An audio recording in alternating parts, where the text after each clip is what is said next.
This year marks the 10-year anniversary of an icon, the Loewe Puzzle bag designed by Jonathan Anderson, who was, up until recently, the creative director of the brand for more than 10 years. Since the beginning of this year, he's now the creative director of Dior.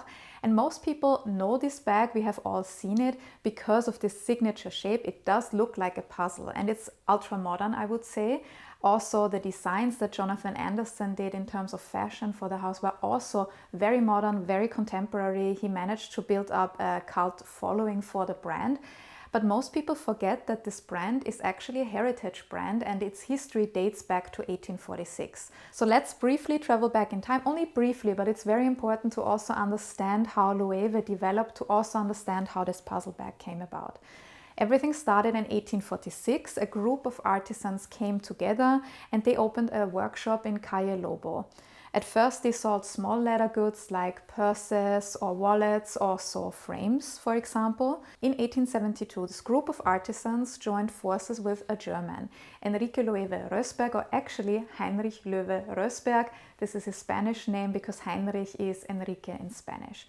Together they form a company, the I. Loewe Company, and they also opened a store at the Calle Principe. And this street was a very glamorous fashion street in Madrid of the 19th century. So this was a very glamorous address, we could say. And they started to produce other leather goods, for example, women's handbags. And in 1905, they became an official supplier of the Spanish court. And at the same time, they slowly started to expand in Spain. For example, they opened 2 stores in Barcelona. And then in 1939, they opened up a flagship store in the Gran Via in Madrid also. And what was very interesting, from 1945 until the 70s, this flagship store was so known for their window displays. They had really amazing window displays, and every season people actually waited for the reveal of these window displays. So Loewe also became known not only for the craftsmanship, for the products, but also for those window displays. And this union of a German and Spanish artisans is a bit stereotypical, we could say, because the German artisan contributed the precision and the technical dimension, while the Spanish artisans contributed the craftsmanship and the creativity. So it was kind of basically the best of those 2 countries taken together. Loewe also opened a factory in Madrid, and very early on they actually also opened a school to hand down the knowledge about the leather craftsmanship.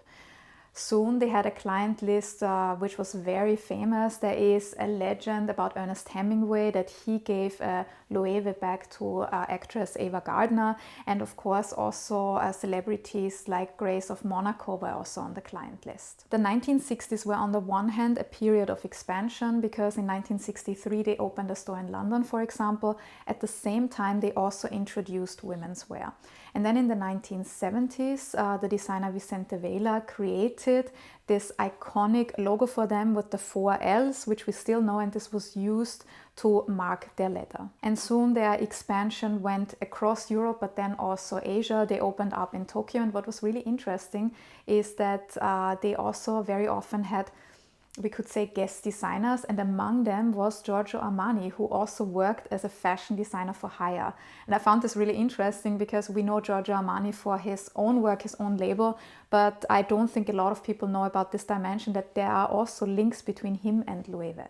And it's no surprise, today Loewe is owned by LVMH, like so many other brands, Louis Vuitton, Dior, for example. So Loewe is within that same group.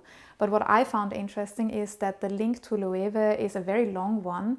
Louis Vuitton at the time, which was later then renamed into LVMH, acquired a stake in Loewe already in the 1980s, in 1985. And then slowly the links became stronger and stronger, because in 1996, so when the brand turned 150, LVMH completely acquired the brand, and since then they have owned the brand. So of course, being part of such a big conglomerate comes with a lot of changes. These are changes like factories, like a new factory in the outskirts of Madrid. But I would say the biggest change came in 2013, when LVMH hired Jonathan Anderson as creative director. And today Loewe is very well known, not only amongst fashion but also outside, and most people actually know how to pronounce the brand now. And a lot of this is due to Jonathan Anderson, because when he came, the brand was, I would not even say relatively unknown. I would say outside of Spain, probably unknown or maybe a bit old-fashioned. And then there came a new strategy. And this new strategy also involved a rebranding. In 2014, there was a new campaign. For example, the ad campaign was shot by Steven Meisel, so we can already see the aesthetics that are coming in. And of course, then Jonathan Anderson contributed his own design language. Whether we like it or not, he managed to put Loewe on the international fashion map, make it a brand name that people recognize. And I already said, it's a brand name where a lot of people for the longest time did not know how to say it, but now it has become kind of a household name. So whatever you think about him or his designs, this is something that we have to give him credit for. I very often use Loewe as a case study to illustrate the approach that these conglomerates apply to their brands, because they take them from mere fashion or leather goods brands to lifestyle brands. So we can see Loewe, for example, they had already moved into women's wear, menswear, also fragrances, but then under LVMH, they venture further into homeware, home sense, and then also lifestyle. There's the Casa Loewe, where you get the Loewe experience. So what is also at the core of these luxury brands? It's not only the products, they need the experience to sell those products to create a following. And Loewe always had a very interesting list of clients, but I would say under Jonathan Anderson, it became even more interesting. Probably he took it a step further, because we saw Rihanna perform at the Super Bowl in 2023 in custom Loewe. Also, Beyoncé for her Renaissance World Tour wore custom Loewe. And of course, Loewe was also represented at the Met Gala, for example, in 2024. And a winter's coat design was by Loewe, and many other celebrities also wore the Spanish heritage brand. So we can see over this long history of Loewe how the brand developed from the humble beginnings as an artisan workshop to a luxury mega brand. And also very briefly, I said before, Jonathan Anderson, the creator of the puzzle bag, left at the beginning of this year to become creative director of Dior. His successors, it's a team of creative directors now. It's the founders of Prancer Schooler, Jack McCullough and Lazaro Hernandez. And a lot of people are already very excited to see what they will take the brand. Will they follow what Jonathan Anderson did, or will they bring in new ideas? So I think a lot of people are waiting to see what's going to happen for Loewe under these two creative directors. Now let's come back to Jonathan Anderson and probably his most famous design for Loewe, the puzzle bag. So it is really a puzzle, because when you look at it, it has this cuboid shape, but you have these panels. It's 75 pieces that are put together very precisely, because all of these different shapes have to fit together. And we could actually say this precision and also this puzzle is a nod to the heritage, because as I said before, and this is why knowing the history is so important also, precision, craftsmanship, also the creativity has always been part of Loewe's brand DNA. So basically this is what Jonathan Anderson took up. What is also special is that this bag comes in different sizes, different designs, different colors, and it can also be folded. And this approach to be able to fold the bag and take it on your travels, it reminded me a bit of the Le Pliage by Longchamp. Of course, we are talking here about different price segments. I personally don't have a puzzle bag, so I can't tell you if it's easy to fold this bag or not, but I would like to know from you, if any one of you owns a puzzle bag, I would like to know, do you fold it? And also when you fold it, is it easy to fold or not? Because I saw some videos and pictures online where some people say it's super practical, it's super easy, and some people complained that it's actually quite cumbersome. So it would be great if you could share this in the comments with us and let us know. And also to put this into context, when they launched the puzzle bag, Loewe had not released any new bag shape for a very long time. According to Harper's Bazaar, they hadn't released any new shapes since the 1980s. So of course they had to enter the market with a bang. I would say they needed something really interesting. And Jonathan Anderson knew about this.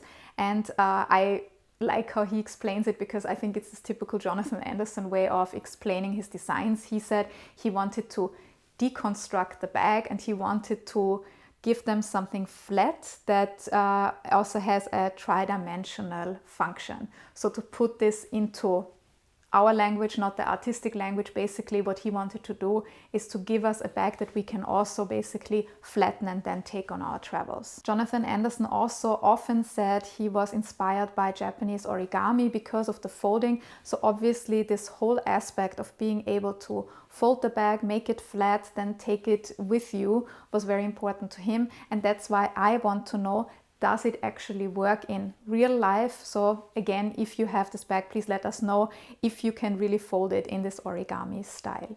The bag was first presented during the Spring-Summer 2015 menswear show. Then it was added to women's wear, which is quite interesting because we kind of saw the same this year with Jonathan Anderson at Dior. And it also shows his approach that he followed at Loewe, his own label, and I also think which he's going to follow at Dior, that his designs are very often aimed at everyone. And this bag comes in different sizes, shapes and designs, and you can also carry it in different ways. You can carry it in your hand, you can carry it cross-body as a shoulder bag, so there are many ways to wear it. So of course there are different ways of carrying the original puzzle shape in different sizes, but also recently they released the puzzle fold tote, which is a bigger style, which does not necessarily look like this original design, but it has also this folding ability, we could say, and it's a bigger bag where you can also fit a laptop, for example. So my theory is, and let me know if you agree or disagree with this, at first the puzzle bag was more minimalist, rather for people in the know. At first not many people knew about Loewe, so it was kind of like an insider's thing. And then over time, also with influencers online, the bag and its shape became as loud as a logo. So today when we see a puzzle bag, we don't need to see the Loewe logo to know it's Loewe. And it's a bit similar to what I said about Bottega Veneta and their intrecciato weave, because when we see a Bottega Veneta bag, we don't need to see a logo. We know from the style of the interwoven leather that it's most likely Bottega Veneta. And then I would say this bag became kind of a hybrid, because yes, there's still this minimalist version of it, but then there are also very loud or interesting designs, and it is a similar approach to what we learned about the Fendi Baguette bag, the Dior saddle bag, or also the Lady Dior, because they are limited editions, they collaborated with artists. And the strategy behind this is you may already have one puzzle bag, so maybe you started with this rather minimalist bag in, let's say, a brown tone, but then you need to come back for more. So there are limited editions that attract the attention and the interest of clients to buy more of the same bag. And needless to say, the puzzle bag has many fans, not only influencers, also celebrities such as Rihanna and Beyonce. And now I would like to know about you. What do you think about this puzzle bag? Are you a fan? Do you think it's really practical? Or do you say, I have seen this too much, I actually don't like it anymore? Let me know in the comments below. And if you like this video, please don't forget to do two very easy things. Just hit that like button and also subscribe to my channel if you haven't done so already. If you prefer to read about fashion, I have tons and tons of articles on my website, thepinklookbook.com. And if you have time, you can also check out my fashion label, Pelagona. And if you enjoyed this overview of this iconic design by Jonathan Anderson, I have another video for you which may be interesting. Thank you very much for joining me in this video, and see you in the next one.